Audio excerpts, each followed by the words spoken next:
சிவன் கழுத்தில் இருக்கக்கூடிய பாம்பு, அதுக்கு பின்னாடி இருக்கக்கூடிய சிக்னிஃபிகன்ஸ். ஒரு பாம்பினுடைய சிக்னிஃபிகன்ஸ் நம்மளுடைய யோக மார்க்கங்களில் எப்படி குறிப்பிடப்பட்டிருக்கு அப்படின்னா, குண்டலினியாக சொல்லப்பட்டிருக்கு. நம்மளுடைய மூலாதாரம்னு ஒன்று இருக்குது. எல்லாருக்கும் எல்லோருக்குமே மூலாதாரம் உண்டு. இந்த மூலாதாரத்துக்கு கீழே ஒரு பாம்பு உறங்கி கொண்டிருக்கிறது அப்படின்னு சொல்லுவாங்க. இந்த உறங்கி கொண்டிருக்கும் பாம்பு மெதுவாக மேல் எழுதல் தான் குண்டலினி சக்தியினுடைய எழுச்சி. இந்த மூலாதாரம் தாண்டி இந்த மூலாதாரத்தினுடைய எழுச்சியில் ஆக்ஞாங்கிற சக்கரத்துக்கு மேலே இந்த இடத்துல கழுத்து இருக்கு, கண்டம் இருக்கு.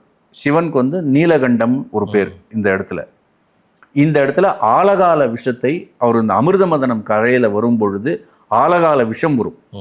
இந்த நஞ்சை வெளிக்கொண்டு வருவது யார் அப்படின்னு கேட்டினா காலன், பாம்பு, இந்த ஸ்னேக்கு.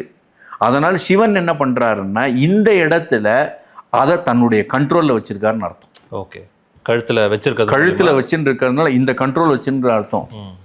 இந்த காலனை தன்னுடைய சுற்றி இருப்பதால் மரணம் என்பது அவர் பிடியில் இருக்கிறது எப்பொழுதுமே.